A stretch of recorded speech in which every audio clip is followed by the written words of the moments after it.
Hola a todos, mi nombre es Jason Arley Osorio Mesa y en esta presentación responderé una pregunta que sigue siendo central en la ciencia política y en la gobernabilidad contemporánea. ¿Qué sistema político enfrenta mejor las crisis actuales? Después de comparar los tres grandes modelos, el presidencialismo, el parlamentismo y el semipresidencialismo, defenderé una postura clara: el parlamentismo, ya que este ofrece mayores herramientas para responder a las crisis de forma democrática, estable y eficaz. A lo largo de esta explicación explicaré el por qué. Para iniciar es importante tener claro el marco general del debate.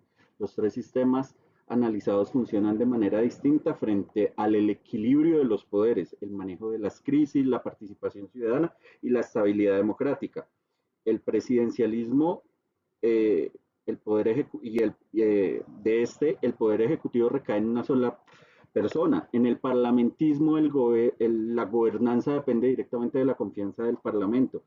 Y en el semipresidencialismo, el poder se divide entre un presidente y un primer ministro lo que hace que generen tensiones internas. Con esta base avanzamos al corazón del análisis.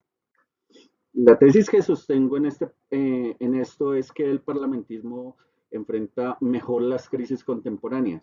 ¿Por qué asumo esta postura y por qué quiero defender mi tesis?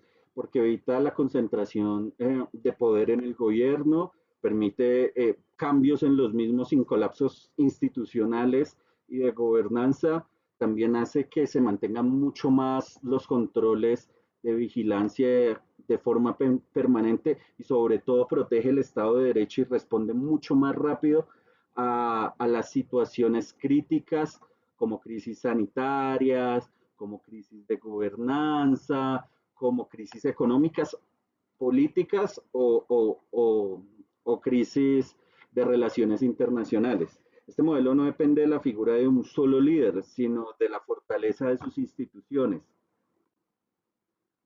El diseño institucional del parlamentismo explica sus fortalezas. Primero, el gobierno existe únicamente mientras se conserve la confianza del parlamento.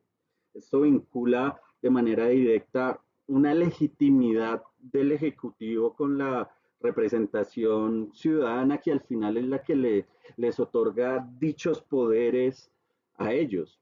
Segundo, hay un control político constante. Los ministros son interpelados, vigilados, evaluados y si es necesario, pues pueden ser reemplazados sin que eso genere una crisis en el Estado y no convulsionen en algún momento un ministerio.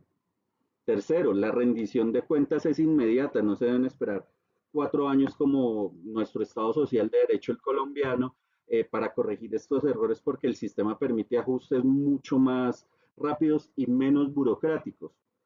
Cuarto, el Poder Ejecutivo no solo se concentra en una sola persona, el gabinete funciona como un órgano colegiado, lo que reduce riesgos de autoritarismo que se ve en algunos estados actualmente. Y finalmente, existe un equilibrio real entre el Ejecutivo y el Legislativo, lo que disminuye los bloqueos y la confrontación política externa que hace que a veces muy buenas leyes, muy buenos proyectos, muy buenas cosas que benefician al ciudadano a veces se vean troncadas por, por las disputas políticas entre partidos. Al observar el comportamiento de las democracias parlamentarias durante la pandemia del COVID-19 hace unos pocos años, se puede evidenciar una capacidad superior para responder con rapidez y coherencia. Países como Nueva Zelanda, Alemania y Suecia lograron muy rápidamente coordinar acciones, modificar gabinetes y ajustar políticas públicas y sanitarias sin entrar en una crisis institucional y de gobernanza. El parlamentismo obliga a negociar, obliga a dialogar, obliga a tomar decisiones colectivas. Esto permite consensos rápidos, consensos amplios y políticas públicas mucho más flexibles en momentos de crisis, como esa que fue una crisis sanitaria y una pandemia mundial. Además de esto, se puede evidenciar que se minimizaron las parálisis institucionales porque reduce la posibilidad de choques entre poderes. ¿Esto a qué ayuda? a evidenciar de que no hay falencias institucionales en un momento de colapso institucional y en un momento donde no solo la institución o el Estado entraba en una crisis por una situación que no tenían bajo control. Realmente lo que se evidenció aquí fue que pudieron afrontar esa posibilidad de choque y manejaron la crisis de una forma relativamente adecuada porque igual era algo desconocido totalmente, no solo para esos estados, sino para toda la humanidad. Por otro lado, el parlamentismo fomenta sistemas de partidos más representativos y pluralistas, al tener mayor variedad de partidos. Aquí es algo muy importante destacar que la ciudadanía encuentra opciones que reflejan mejor sus identidades y posiciones políticas, al integrar diversas perspectivas, algo fundamental en sociedades tan complejas. Por otro lado, otra ventaja es la menor personalización del poder. Las decisiones no dependen del carisma o la popularidad de una sola figura, como lo vemos en algunos estados latinoamericanos al momento de ser elegidos. Sigue funcionando el Parlamento y sigue funcionando el gabinete en este tipo de, pues, de parlamentismo, ¿no? Esto fortalece además la democracia porque desplaza el foco hacia las instituciones y no hacia una figura dominante que maneje la agenda política de una nación. Y en términos de estabilidad, aquí lo que podemos observar es que el parlamentismo tiene un desempeño superior. ¿Por qué digo esto? Porque puede permitirse cambios del gobierno sin crisis constitucionales. Por otro lado, también reduce riesgos de liderazgos autoritarios, se ve mucho más fácil que el gobierno sea flexible y adaptativo a cualquier tipo de situación que se presente dentro del Estado. Y esto genera un tipo de equilibrio interno mucho más robusto debido a la necesidad de construir mayorías estables a favor de la ciudadanía y de la nación. Y esta estabilidad no depende de una figura presidencial fuerte, sino de la negociación política, del control parlamentario y de la responsabilidad compartida de todos estos políticos. Esto es especialmente valioso en contextos de alta incertidumbre, como lo vimos en el momento del COVID, como lo estamos viendo actualmente con la crisis energética en Europa. Al comparar con los otros sistemas políticos, los contrastes se hacen muy visibles. El presidencialismo concentra demasiado poder en una sola figura que está durante un periodo, ¿no? Sea reelegido o no sea reelegido.